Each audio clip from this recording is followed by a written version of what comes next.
Well, we're getting into it, aren't we?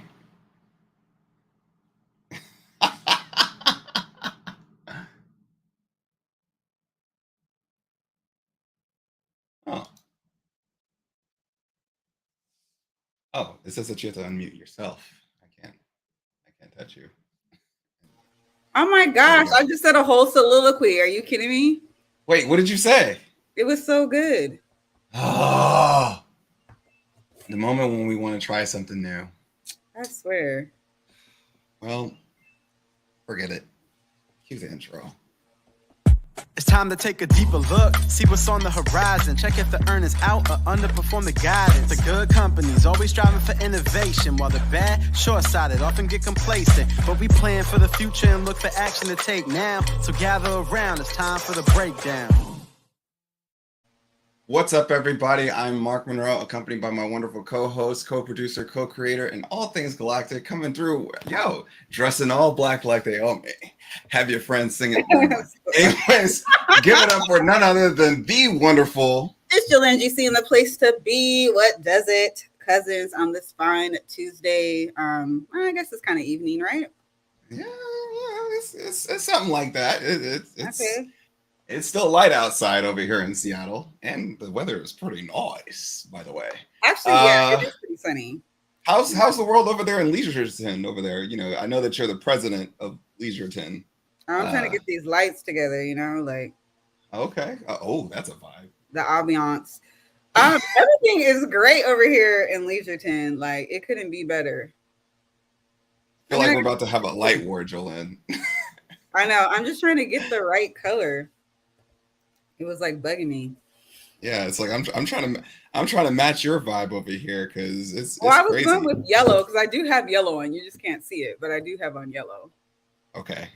So Like a golden rod yellow. I'm gonna come back over here to my wonderful lake mist. Lake mist. And get it going. All right. So wow, things have changed a little bit, but not really. But all right, so let's get some obvious stuff out of the way, right? Like, for example, if you haven't subscribed yet, there is a subscribe button down below that you can just go ahead and you don't have to smash it. You can just click it, or if you're on your mobile device, just tap it. We don't want you to break your devices, especially if you got a new iPhone 14. Yeah, we don't want you to do that because the wait times would be ridiculous. Some of us know from experience. And then on top of that, if you like the show, then go ahead and smash the like button. You see what I said? See? Untraining myself. Go ahead and tap the like button so that way you can ultimately help that YouTube algorithm, so that way we can get more cousins into the fold. And on top of that, if you want to be in the know, just like cousin Eric Moore was, and he was like, yup, let's talk. What's good, Eric? Thank you for having your notification bell on because we appreciate you. And on top of that, you were here at 4:22 p.m. ready to go. And people are being like the originals are starting to, people are coming from them seats, Jolene. They are. I've noticed that. That's good though. It's interesting. We're seeing rotations all around the board. I was just about to say that. That's hilarious. Okay. All right. So we got a pretty jam-packed show today. So let's get into it. So I pass it on to the lady of leisure, Jolene. Yeah, as I'm How do we do in today's markets? My AI camera. Hold please. Let me get over to it. Let me get myself these papers together. I'm just kidding. I'm just being dramatic. Okay, so first of all, totally the Dow was up.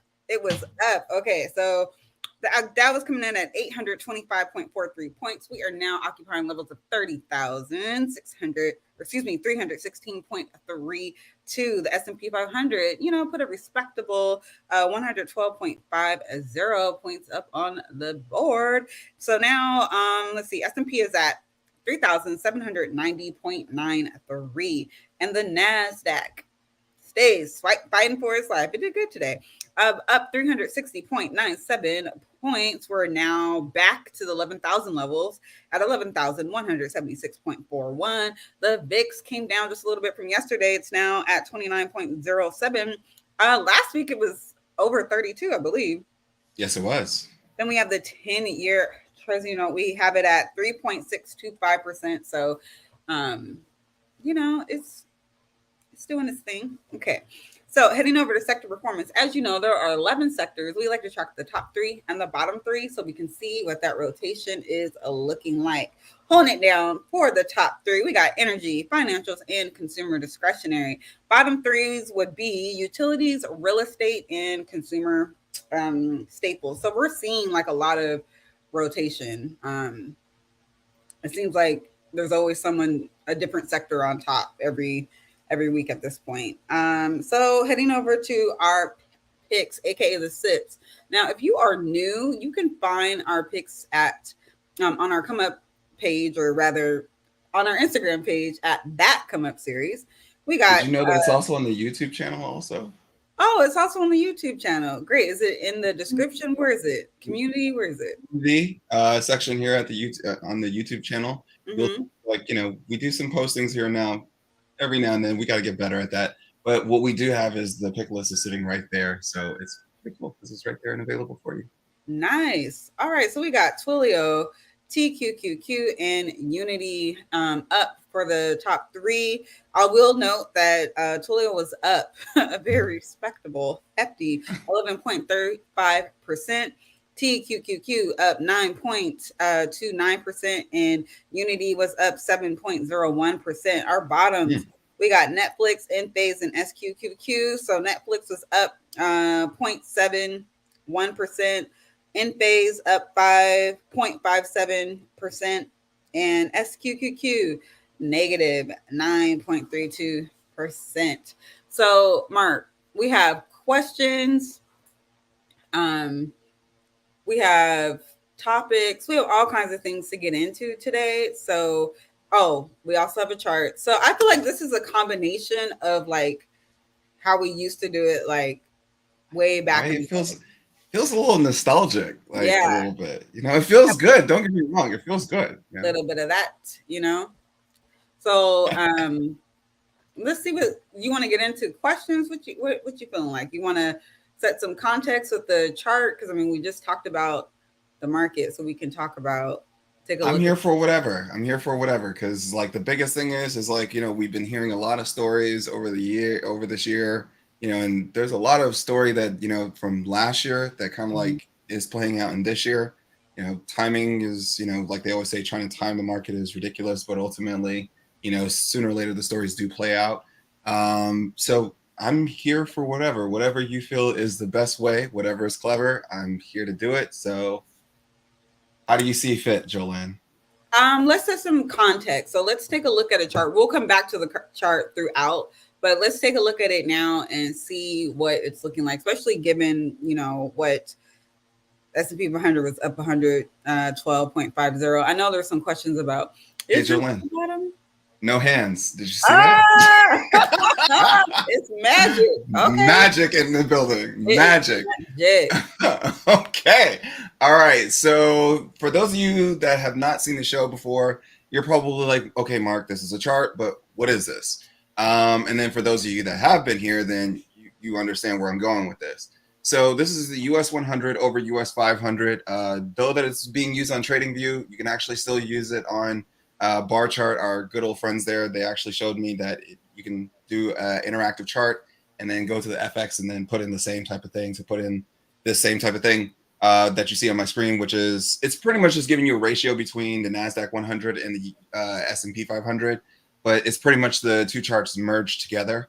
And the reason why I do this is because of the fact that it's good to see, one, a solid ratio, but then two, one of the things that I love about this is being able to track a long-term trend and looking at them both combined together. And that's where it's like you can really see that long-term trend of pretty much the US stock market. So looking all the way back to June of 2017, we have pretty much respected this long-term trend since for the past, Lord, the time flies, over 5 years now, in the sense of, we bounced off of this long-term trend line and essentially it went back to business as usual. So as we can see, when we move in a little bit closer, we came down to the trend line and we bounced up off of it. Now, of course, we've been in a bearish downtrend for the year, just consistently just drop after drop after drop. Of course, the market trying to regain its footing, but it just couldn't because there wasn't a lot of liquidity that was literally trying to play in this year's market. And that's where we currently sit right now as we go to the close. But it was interesting because I posted up a few days ago on my Twitter account. I said, it's very interesting. Will it still hold? Sell on Rosh Hashanah, buy on Yom Kippur. And lo and behold, here we are on Yom Kippur, and the market is rallying over the past 2 days. So it's pretty interesting. It's a pretty interesting stat to go look at it. If you Google it, you'll see it. But here we are today. Now, of course, it does kind of give you some futures kind of like activity, but really the biggest thing is just respect the levels, respect the long-term trend, and pretty much nothing is broken until the actual long-term trend itself is broken, which means that the market goes lower to the downside. And so far, the market has seemed a little bit reluctant to follow or to break that long-term trend. And here's the thing about trends, especially in long-term trends. They're hard to break within the stock market. So again, the market is looking for a significant catalyst in order to break it to go to the downside. Unless if there's not enough to break it to go to the downside, then essentially it gets respected. Now, of course, again, it's just a chart, but it's interesting when you look at the chart, and then when you start to look at the news, when you start to look at the data that's coming out, it kind of like falls in congruence. Like, remember back when we had Cousin Q on the show, and this was like earlier in the year or maybe going into the close of the year, and he was talking about the cost of capital. Well, now that we got into this place, look at where we are today when we think about the cost of capital, given that inflation has risen significantly high. So when we think about that and the cost of capital, now you have to look at earnings differently, because let's say $90 billion in a low cost of capital is a lot different than $90 billion in a high cost of capital environment. And I think that that's the reason why we saw a significant amount of price to earnings ratios literally get crushed this year, alongside with the fact that, essentially like a lot of investors were significantly skeptical. Now, there is something to follow on to that, but I will hold on that comment because I know that Jolene's got a ton of questions, so we can remove the chart off the screen and let's just have. Well, actually, we need to go back to the chart. Oh, what? Yeah. Okay. To the chart. So, okay, Mark. So looking at this year. So we can just isolate this year or zoom in a little bit. Okay. All right. So here we are. All right. So like I'm looking at this chart, and as you're talking about the long-term trends, like first of all, the blue lines are very helpful for what I'm noticing. So I'm looking at March. Where there was a significant like deviation from what it was doing, back a little bit before January. Then we see right after March, we have that dip, and then it starts going back up. There's a rally, but then it drops again. It goes further down. And then we kind of have a little bit of sideways, almost making its way choppiness action. Yes. And then once we get to that top part of the blue line, keep going right about there, August 5th. We have a downtrend coming down. And so the question is now, given the blue lines that you have on there. So should I break those down real quick? Yeah, break those down, but then also talk about the chart and how the S&P 500 is moving, like in relation to what those lines mean. Yeah, so the blue lines represent two trend lines. So one, as I said before, the one on the line on the lower side, that's the long-term bullish trend since 2017. So if I zoom it all the way out to, let's say, the 5-year period, you can see that we've respected that trend line. Now, of course, if I come in on a year, then that lets you know that the year lets you know the current trend, which is we've been in a downward trend. Essentially still respecting that long-term trend for the most part, because like I said, long-term trends are tough to break. But again, essentially the market has tried to have its moments of rallying, like we seen back in April, or where we peaked in April, and then of course we peaked again, but still in a downward trend for August. And again, it's like here we are. We kind of slightly pinged on September 30th, so to speak, or around this time we peaked, and then really on October 3rd, which was yesterday, we kind of started ourselves on a slight rally. And it's interesting because I think over that period of time we've rallied about 7% from the downside to where we are now, or it's like 5%. So the thing is that if we get into a place where we start to consolidate, and this is the interesting thing, if I look at it on, let's say, a weekly or let's say a monthly chart, we're getting very close. Where again, the trend is still your friend. This is the long-term trend, but I just have it in a monthly chart. But again, we're getting to this place where sooner or later it's going to be decision time. And this is pretty much, it's going to be either a decision is going to be either made in October, or a decision is going to be made in November as it pertains to where the market is going. And given in the sense that the market has been respecting this long-term trend for the long-term period, it really looks like essentially that, if we're able to hold on to this, and essentially if all things start to play out, and especially if earnings still consistently remain strong, I mean, with respect in regard to, like I said, cost of capital, if things remain the way that they are, really people thought that earnings growth for the S&P 500 was going to be in single digits. So they were expecting, what was it, 8% earnings growth? And currently, when we look at their S&P 500, it's at 12% so far. So if earnings still remain the way that they are, and if they still continue to keep pressing, I think that what we could probably see is that the market will either consistently still trade a little bit sideways until we actually have a real decision from the Fed. Really, this market this year has been truly predicated based upon what the Federal Reserve has been and what the Federal Reserve has done. So again, it's like, you can't fight the Fed. The Fed literally moves how it decides to move. But so far, the Fed has already told you what they're going to do. I think the market has priced that in. For the most part, is there still a little bit of volatility ahead of us? I think so. We're in the midterm year. So again, I still believe that there is some volatility, but in the grand scheme of things, the thing that I'm watching here is, will the market break its ultimate thing, which is its long-term trend. Thank you. Okay, so here's a question. What is the outlook on the bond market pending a Fed pivot? Say that one more time, I'm sorry. What is the outlook on the bond market pending a Fed pivot? So pretty much, a lot of times what people are looking at is the 2-year for the Fed. So currently, I think the 2-year, I don't have it up, but I'm probably guessing that the 2-year is probably sitting at about 4, though that there is this 4.5% target as it pertains to where we're going to probably get to in the US 10-year. The other thing that I'm also watching is the 3-month. For all of you, that, of course, I watch, especially when I think about recessions, because the Fed has to navigate a very, very fine line, especially as we're getting into crunch time. So a lot of people look at the 2-year and 10-year yield inversion. Me personally, I like to look at the 3-month and 10-year. I feel like it's a little bit more accurate. But I mean, in the grand scheme of things, I think here's what I project and seeing what could potentially play out. Here are some scenarios.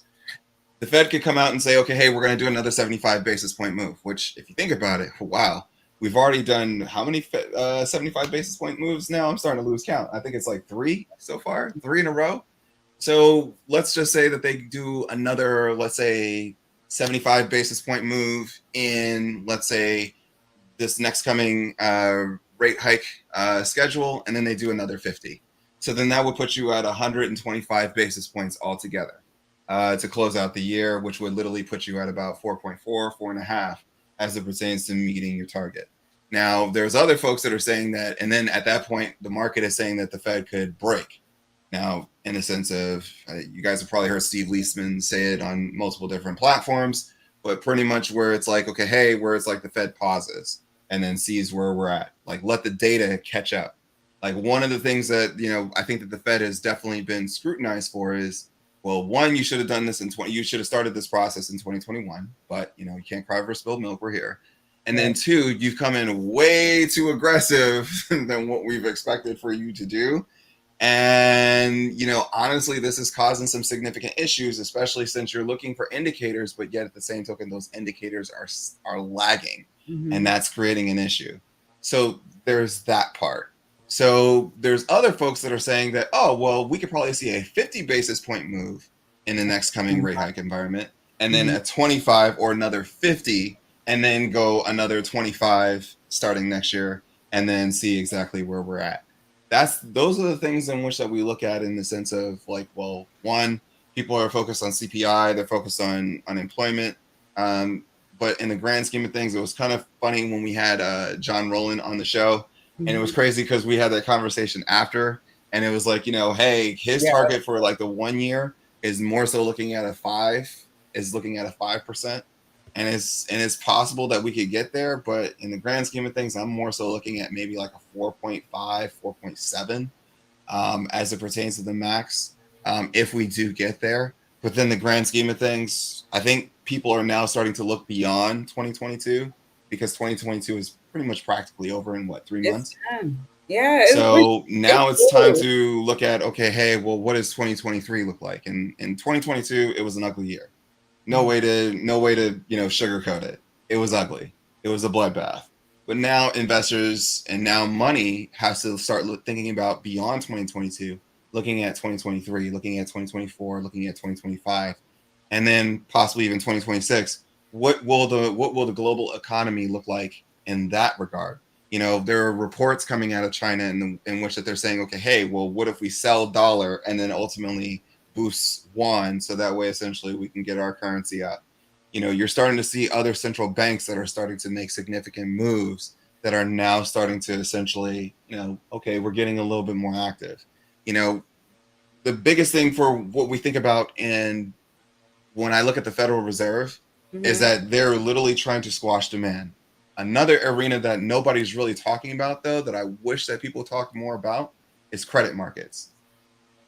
And we'll probably do that next week, where I'll have a full-fledged presentation for everybody to talk about credit markets, because that's going to be huge, because of the fact that what the Fed does has a significant impact on credit markets, which therein from credit markets, it sprinkles its way across multiple different factors as it pertains to the consumer markets as well. But so that's an arena that I'm definitely watching. And so far they're holding, but it's starting to show signs of like, there's some challenges here. Let's talk about the Fed, because backing up a bit, like what and their actions, what is the risk of this wait and see approach? So I'll give it to you from both sides. So on one side, let's take the bullish and the bearish. Let's do that.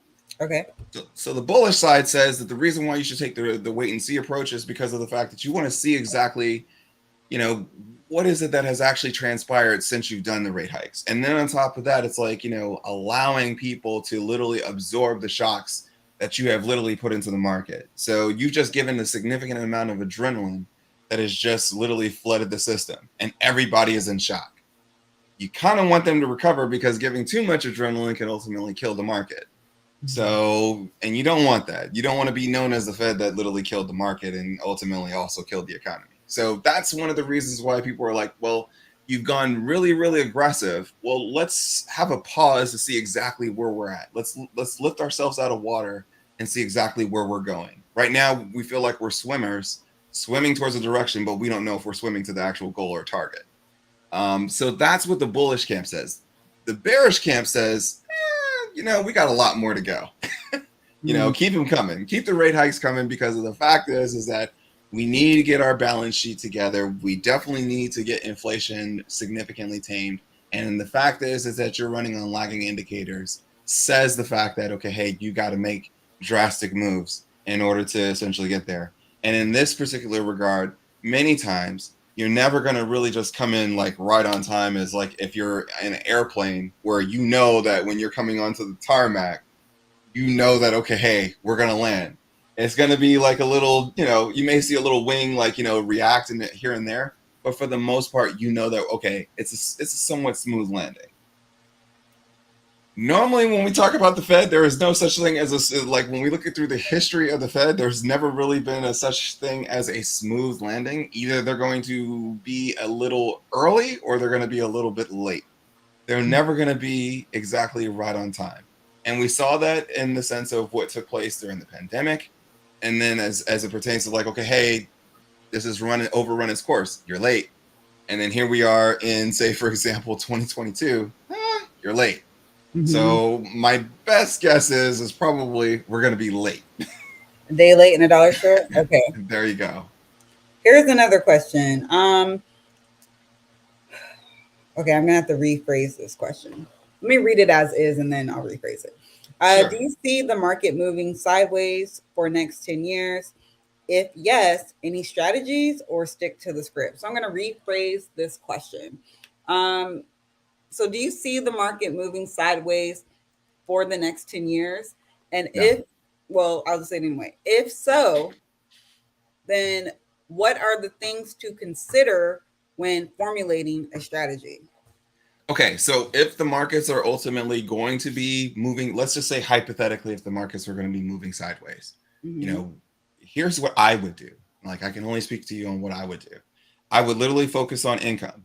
You know, I would have a mixture or diversification on income. So again, I would make sure that within my portfolio, I would probably have high dividend stocks or income based things within my portfolio. I would also have bonds because of the fact is if the market does not agree that the fact that equities are still strong and that they will be able to hold over a 10-year period, investors are always going to look for somewhere else. Now, I think John said it very best.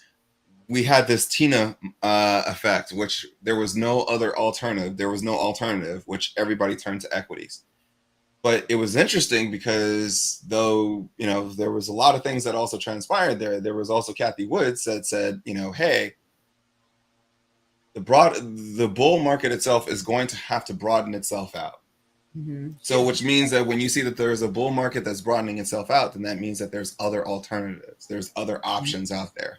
And so again, what you start to look at is like people looked at cash as an option. They look at bonds as an option. They look at dividend stocks as an option. They look at, say, for example, I mean, REITs not right now, but again, they start to look at other arenas in which that their portfolio is well diversified. Is it going to be an all equities environment? It depends upon what your goals are over that period of time. For me, I'm 37 years old. I'm 37 years old. Like, honestly, okay.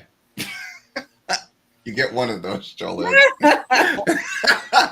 So it's like at 37 years old, I'm not that super duper heavy when it comes to income just quite yet. You know, I'm more so still focused on growth. And if I'm using the gauge as it pertains to the private markets or the private companies, you know, AKA startups and growth companies and companies that are at scale and preparing for IPO later on down the road, I see that there's a lot of great deal of promise there. So again, for me, that's where my focus is. I focus on a lot of growth because of the fact that I'm young, I can take the hit. And on top of that, it's like I'm not in a place where it's like I'm really like striving for income. Now, if I'm, let's say, older and I'm focusing more so from the retirement, then at that point in time, then yeah, at this point, it's like I just want income at this point in time. Less growth exposure, but more income. And it just depends upon where you are and what your goals are when it comes to the market. But overall, am I looking at a market that's going to trade sideways for 10 years? Absolutely not. If I look at it over the last 5 years, or let's say if I even go to, let's just pull up the SPX. So if I pull up the SPX, and I'm going to remove some of this stuff out of the way because this is unnecessary. So if I'm looking at the SPX over the past, let's say, time horizon, and I'm going to even go even further, I mean, this is the market over a long stretch of time. So this is even including, like, let's say your 2008 and 2009. I mean, if we think about it, this started from 07 and then to, what is it, 08. And then as we move forward, this was 09. We were already in recovery by December of 2009 at the 50% marker. And then we made it there over a period of time. But again, companies were significantly different during this time frame. you also have to think about who were the S&P 500 leaders during this period of time. What was the appetite for investors during that period of time?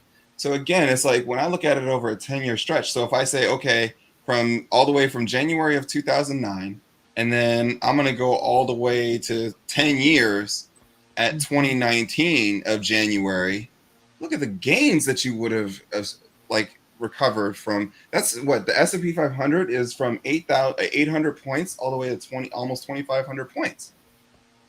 That's a significant gain over a 10-year span. So to sit there and say that essentially that, we're just going to trade sideways and choppy for 10 years, that just doesn't make any sense at all. That's just saying that companies are just going to sit there stagnant. The companies that, like, innovation itself is all lost. When we did a 2024 episode of what we see the trends coming down the pipeline, and we know that those things aren't going to be stopping, the money is definitely going to be flowing. Again, it's like, I think that this is where it's like that point in time where we come into the environment and say, okay, it's time to relax. Like, it's a little bit like, okay, hey, too much, like, literally fear, doom and gloom, and more so in the sense that if you're looking at a long-term goals and objectives, I mean, the markets will tell you over a long-term stretch of time, you will never find over the span of time, and this goes all the way back to what, 1988? So you will never find over a long-term stretch of time that essentially that we just literally traded sideways over 10 years. So even then, when we look back to 1988 to I got to get to 1998, which again, over a 10-year span, the markets didn't trade sideways; they were still going up. All right, so just for the recap, you want to start basically first with what's your objective for your portfolio. Is it growth? Is it income? Is it capital preservation? Then zoom out and look and see. Sorry, I'm getting a call. Zoom out and then look and see what that long-term trend is. Because if there's no visual evidence for a market trading sideways, then you can also look to see like what areas of opportunity are there given your objectives. So I thought that was a good question to kind of illustrate, how you should approach and think about those types of things. Okay, so here's another question. Does the Come Up series have a recommended formula for risk tolerance? Does the Come Up series have a recommended formula for risk tolerance? It varies based upon every individual. So to put together some type of formula, I think the biggest thing is, the number one thing that you got to look at is the money that you want to put to work with the overall objective over risk. Like, that's really where it comes down to for any basic principles of investing. How much of my money I want to invest?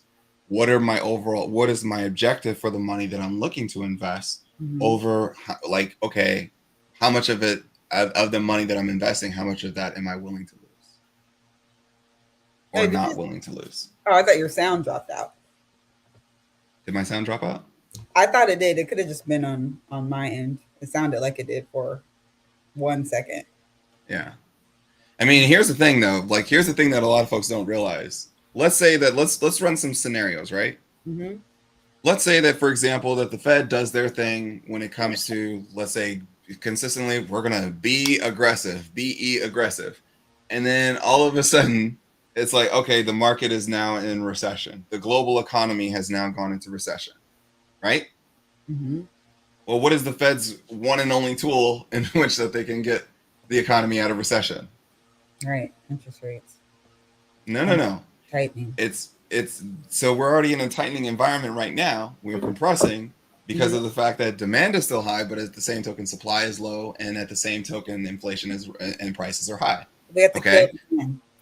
Yeah. So if you kill the economy, you're going to have to resuscitate it back to life, and the only way that you're going to be able to resuscitate it back to life is, thank you to all the folks in the chat.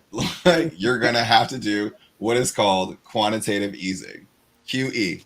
Thank you, Cuzzos. Like, you guys definitely get it. So if the Fed puts you into a recession And because of all their quantitative tightening as well as their interest rate hikes, they will be the first ones that will literally have to change course and change path to literally have to stimulate the economy over a period of time, and thus probably get it better the next time, which is quantitative easing. But keep in mind, it's very rare to be able to do these things, especially given in the sense that, it's how many pandemics are we going to run or find ourselves running into on a consistent basis? Hopefully, not for a very, very long time. So another question, and this is, we didn't really talk about, well, not this, we didn't, well, a couple weeks ago, I think, but about the dollar. So this question is, what is the bond market and dollar index, basically US dollar, telling you? And do you think we have seen a bottom? So right now, the current US dollar, and you don't have to throw, we're not going to throw this up on screen because I want to send this home for homework for folks. So I want you to look at I want you to find out exactly what the US dollar currency index is. It's in the top, it's in the 100s. So we see that happening. Now, here's the reason why this matters to you. An expensive dollar, especially when compared against other currencies, that becomes a challenge for equities and also some other things, but specifically for US equities. Why? Because it's harder to buy. And then, of course, you think about other things like what I said, cost of capital. So again, when you think about, like, for example, look at Microsoft's earnings and what happened during that time period. Okay, so Microsoft reported a stellar earnings. It was a stellar earnings. And in a normal environment without a high inflated US dollar, they would have beat the brakes off of the stock market significantly. But the problem is that they had said we're dealing with FX issues. With a strong dollar, that means that essentially that other places will have to pay higher to buy US-based products, which creates an issue for companies like Microsoft and many other companies. So as long as the US dollar stays strong, and of course, the Fed wants a strong US dollar. I mean, of course, it makes sense. You don't want a weak currency. I mean, because then never mind, I'm not going to throw shade at another country. So I'm going to keep that, That's fine. All right. But you don't want a weak currency. That's the one thing that you do not ever want to have to face. Now, in some areas, you'll see that some countries during a period of time, they will devalue their currency. But for the most part, it stays pretty well in balance. And so when we look at, say, for example, the bond market, so here's just the understanding of the bond market and why is it that you're seeing so much activity within the bond market that also predicates and kind of dictates the US stock market. Because again, remember what we were saying, that Tina thing. If I tell you, hey, Jolene, if you give me, let's just say a hypothetical number. If I asked you for $100,000, and it's like, yo, we're going to take $100,000 and I'll pay you back the $100,000, but I'll also give you a 4% interest on that.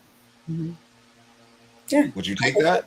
Without and if you know that, okay, hey, this is kind of like a sure thing, so it's like, I'm going to take this versus would I risk it in a high inflation environment in a US equity? Yeah. So again, it creates another option within the market. Now, of course, with a strong dollar, that holds down equities, but yet at the same token, it kind of keeps the bond market pretty propped up. So again, it's like when we start to see that those things start to fall, then again, it's like that's what, like when you saw like the 2 days in which that we rallied, what happened in the bond market? Yields were dropping. So which meant that either there was folks that were buying up, say, for example, in the short-term bonds, well, they were buying them up all across the board, but pretty much saying that essentially, hey, we'll take that interest rate. We'll take this rate. So which means that that's the reason why we retreated from, let's say, a 4.3 or a 4.4, and now we're at, let's say, a 4.0, because there was a lot of heavy duty buying. So again, this is where it's predicated. And again, it's like I would be watching the 3-month, the 2-year, and then watching those in inversion versus the 10-year. But it's pretty much just telling you in the short term, people find it more advantageous to, let's say, if I can get 3.5 or 3.8% or even 4% on, let's say, in 3 months or 6 months versus risking my money within the stock market, then I'm definitely going to do that. and that's what you're seeing. Okay, so we're talking about how, this year is basically over and Mm-hmm. most people are starting to look, through to 2025. Mm-hmm. What sectors are you looking at? Oh, like, For the future, yeah. the same ones that got us here, the winners. Pick like the one thing that I will consistently, and you probably have heard other folks on other platforms say the same thing. Pick winners. Mhm. When you think about winners, like those are the ones in which, hey, that like, I wouldn't say bet the farm on, but it's like you're willing to put in a sizable amount when you know that they're winners.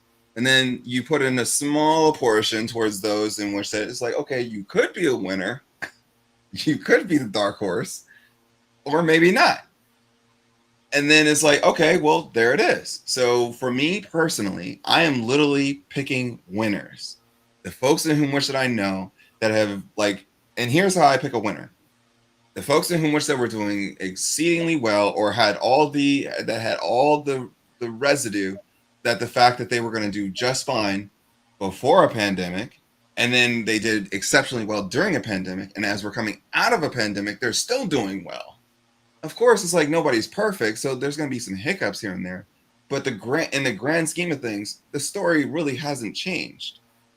Now, of course, there's other folks that, hey, that come to the stage just like, all right, well, it's like LeBron James has dominated the NBA for the time that he's been in the NBA. Mhm. But now there's new blood coming into the NBA. And now I'm looking at those and like, okay, well, maybe there's a John Moran or there's a few other folks like a Luka Doncic, for those in whom wish that watch NBA basketball. You're seeing that they're definitely on the rise. So you watch them, or you're saying, okay, hey, I'll invest in that because of the fact that there's a lot of strong upside based upon what I'm seeing. I'm seeing specific qualities from those same winners that I've been into beforehand. I'm seeing some of that same type of residue or that same type of formula that I'm seeing within these new players.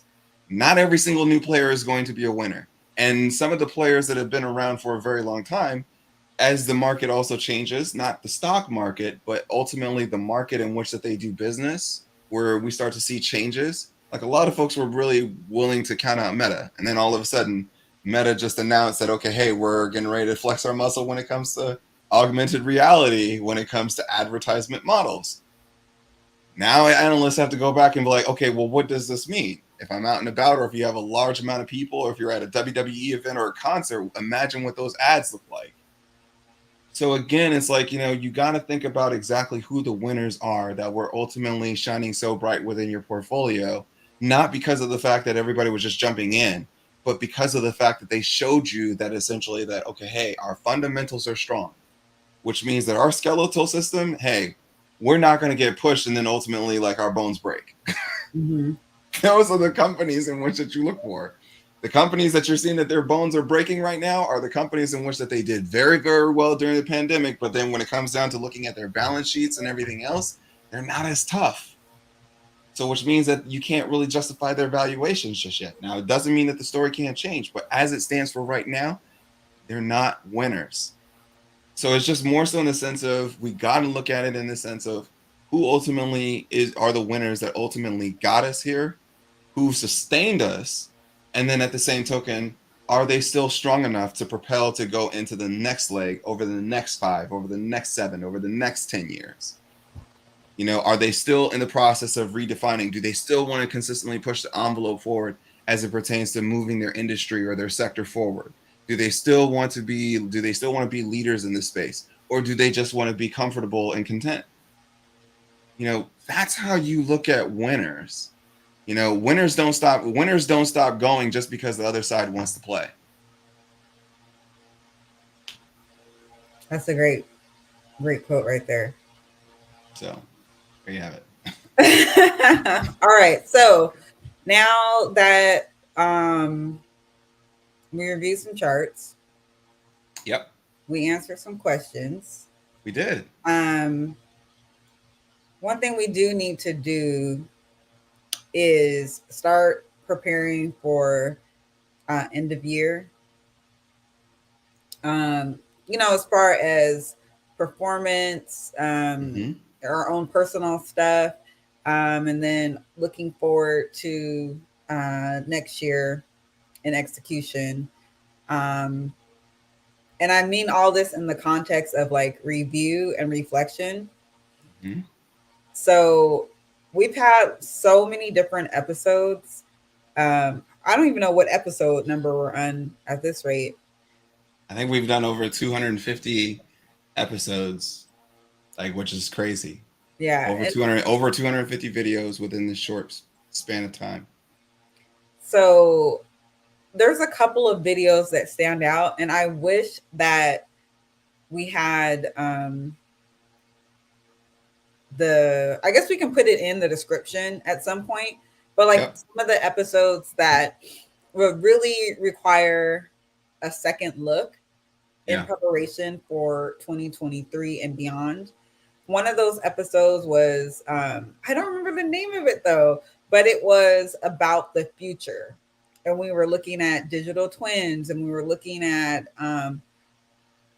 we're looking at S curves, and the future is bright. The curve. Yeah, I can put. We can put those videos together for everybody. And of course, I guess we got some announcements to make too. Wait, which announcement do you have? Like, for example, audio only. Oh, let's talk about that. Yeah, let's talk about it real quick, because I know that a lot of you would love to have the come up series, just playing over audio without having to come always to YouTube. And we've listened, and we've been working really hard. Shout outs to Cousin Vic, because he's been very influential working in the background. Yeah, LeVic. He's been very influential for extracting audio and then making sure that audio is good and picking specific episodes of what's going to come on to podcast, because the Come Up series is coming to an audio podcast near you, aka via Spotify or Apple Music. So that is pretty cool, because of the fact is that now you'll be able to like literally sit back and just, if you're driving without having to focus on your phone or whatever it is, you could just literally just play the episodes as you see fit, without all the extra stuff from YouTube. So there's that part. Of course, we know about Cousin Lawrence, who, I mean, if you didn't see that episode, you missed it. That's gonna happen. Missed it, but you can always go back to rewatch it. And there's so much more that's coming to this channel, and also within the family of just content in which that we're going to be looking to bring. Like, the Come Up series has so much more that we can elevate and go to. And just think about like the journey in which that we've gone on, and it's like we're only like halfway there, and there's so much more for us to go. So I'm pretty excited for what's going to be coming down the pipeline, whether it's you actually have financial advisor questions that somebody can literally do breakdowns on the show for you to like literally discuss them, and literally, you could literally see how the mind works, or how it's orchestrated legally, by the way, from somebody who's fully certified and everything else. And that's going to be amazing. You can literally have somebody talking about startups where they can document the process and tell you how to get going, tell you how to orchestrate, how is it that you put together specific things, and on top of that, how you put together pitches for investors that will one day possibly invest in your company. And on top of that, even meet, yes? No, go ahead. Oh, and on top of that, meet some of the founders that are going. We want to show even more founders of what they're doing that's innovative and that literally pushes the envelope, but also brings significant value to the Main Street market.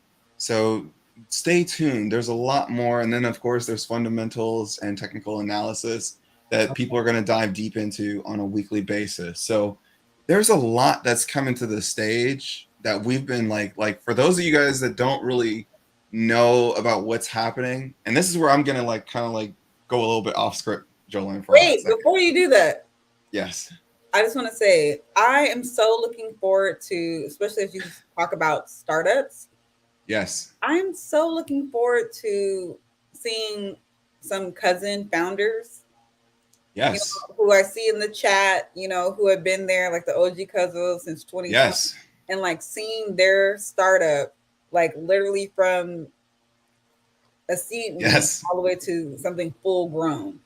It's actually funny that you mentioned that, because we're actually going to be having that in the very, very, very near future, which kind of like goes into that segue of what's been happening in the background of my life. For like a lot of you guys that realize, from when I decided to take a step back from venture capital, that was a huge step for me.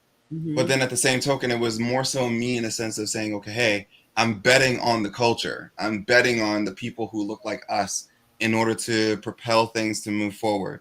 And I hope that people understood that when it's like I brought like people our way to discuss and bring those conversations. And the interesting thing is that, I created a company called From the Culture that literally focuses on helping Black founders find their way, and on top of that, like literally build innovation and introduce that to the world. I'm super duper excited. There's over 11 companies that have literally been birthed from that, and we can't wait to introduce you to all those founders that are creating some pretty cool things. And there may be some other announcements associated to that, but that's really where my focus has been. And I'm very excited because like I said, the very, very near future, one of those projects that is coming to its end, you'll be able to see one of those. You'll be able to see those founders, and some of those founders are cousins that started here from day one, that you'll be able to see exactly what they've been able to produce. I'm also focused on bringing stuff that we taught within the Matrix and teaching that here in the Come Up series in an episodic format. So again, there's a lot that's been happening in the background. It took a lot to bring, say, for example, a Lawrence to the stage, to bring, the other folks that were literally preparing to come to the stage. It's a lot. So again, bear with us. Hopefully you enjoyed the content that has come forth to you so far. But like I said, we're only halfway there. There's so much more that we've got to share with you. Yeah, I think another thing too is cross-pollination. And it's free. Right. As far as like going on other I guess you can call it platforms, but a lot of things have been happening live now that, we're on this other side of the pandemic. Yep. And being able to meet with people, safely. We didn't forget about, having the event. Yeah, we didn't forget about it. I mean, there are literally, like Mark said, there's so many things going on in the background that we don't yes. in the foreground, but there's always something going on. But we do plan to, have a situation where many of you, we get to meet, in person and all that. Now, granted, we have met I feel like we met quite a few people in person. We met quite a few cousins. We have. Especially the ones that have walked away, because they can afford that airfare. Yo, flights are expensive, okay? But, so look forward to that. There's just so many things that are like happening. It's so exciting. And the biggest thing for me, Jolene, is like, sorry to cut you off, is that, when people talk about the event, like, I want to put on an event where it's like, the people that look like us, like it's pretty much close to free for y'all. But at the same token, it's like we give you like so much value. So like that's one of the biggest things for us is like here at the Come Up series. It's not like we're just like saying that, okay, hey, we'll put on. No, we want to put on an event where it's like it comes at pretty much minimal cost to the cousins, but at the same token, what you gain from coming to such an event, it's game changing, it's life changing for you. So those are some of the things that we look at. There's also the things as it pertains to like the information that we give, or the people that are coming to the stage to give information. We want to make sure that again, it's game changing, it's life changing. I probably though that I should not even have to be doing this, but I probably put in anywhere from 80 hours to roughly 100 hours a week on like literally dedicating towards building one, the future, and then two, investing my time and energy into our culture. So it's like, that is my focus, and that is a passion for myself. And I know it's the same for Jolene because she literally bleeds it. But it's like, those are the things that when we think about like what we're excited for in 2023, we're really, really excited for those types of things. So again, stay tuned. So a lot coming to the stage in due time. In due time, yo. We got to pace ourselves. And also, it's so funny. This is just like a little. I feel like this is like after the show now. It is. But I do want to say, like, Mark and I will be having a conversation, and we'll be in like create mode and be talking, and we have a word. We have a code word for when, because it just be like, you know, like super hot, like just a lot of energy. So that word is pilot. Anytime we start talking about like, you know, huge projects, and we're talking about like things in the future, and we're seeing it like well past like this point in current time right now, our code word is pilot, and that just makes us come back down to the ground and okay, let's figure out like what the pilot version, what the pilot looks like, you know. And it's so grounding. So it is hilarious. I mean, one day you all might be able to see, you know, behind the scenes of what I think that would be amazing if we document the behind the scenes of what it takes to like literally do this. Like it's a lot that goes into it. People just think that, you know, it's like, yeah, the lessons and everything else. The reason why it's like a lot of the stuff that I give you is unscripted is because of the fact that it's coming really from here. By the way, I can announce this. I can announce this, by the way. It's coming from your heart. Before 2022 is over, you will get to meet the man that helped build the man. My grandfather has agreed to be on the Come Up series before this year comes to its close. And I'm really, really excited about that. Jolene, be easy on some of the stories. But there's something that he's bringing forth that's going to be a surprise to each and every single one of you as well. But that's going to be probably a monumental episode for me and Jolene, because of the fact that if there was no Louis St. Cyr, honestly, there wouldn't be a Come Up series. So that's something that we're really, really excited for, because now you get to see somebody who's walked through generation after generation after generation and literally seeing this world from a set of different eyes. Just try not to look too closely into his eyes, because then it can be a little bit intimidating. Pierces to your soul. But no, it's going to be exciting. I'm excited about that. And wait, do we have a date yet? No, there's something that, like I said, the surprise that he's bringing forth is predicated upon that date. But yeah it's predicated based on. Okay, I see what you're saying. Okay. Yeah, his birthday is also in December, so it'd be interesting. You know. Okay. Interesting. Very, very interesting. We'll see how it plays. But and also we should let the cousins know that we have not made any concrete travel plans as far as being away in December. Right. And if we are away, then we will go live from wherever we're at. So just, you know, normally we do take December off, but I think we're going to be here. There may be a small break, but it's not going to be the month of December, y'all. All I know is like, Jolene, I've been running tired for the past few months, and I want to admit that to the cousins. If you've seen the bags underneath my eyes get bigger and everything else, just know this. Don't worry about me. I'm doing just fine. I am exhausted, but I'm exhausted building things that are going to be a part of the future that I can't wait to share with you, and, you know, other things. But yes, it's all growth over here. It is. It really is. So that's the reason why, like, people always ask me, like, why are you so bullish? Why are you so bullish? If only you knew what I was cooking in the lab. If only you knew. If you knew what we were cooking in the lab over here at FTC, then you'd be very bullish on the future. If you knew what I've seen on the venture capital side, you'd be very, very bullish on the future. So when I hear that comment about the 10 years of just being flat, okay. Dang. Okay. Well, you know. But I'm going to get some rest. I'm going to go get some rest because, like I said, I am exhausted. And I've got 10 days to work on, you know, something very innovative. 10 days to work on the future. Well, 10 days to reach the future. Normally I would be like, okay, it's like 30 seconds until dinner time.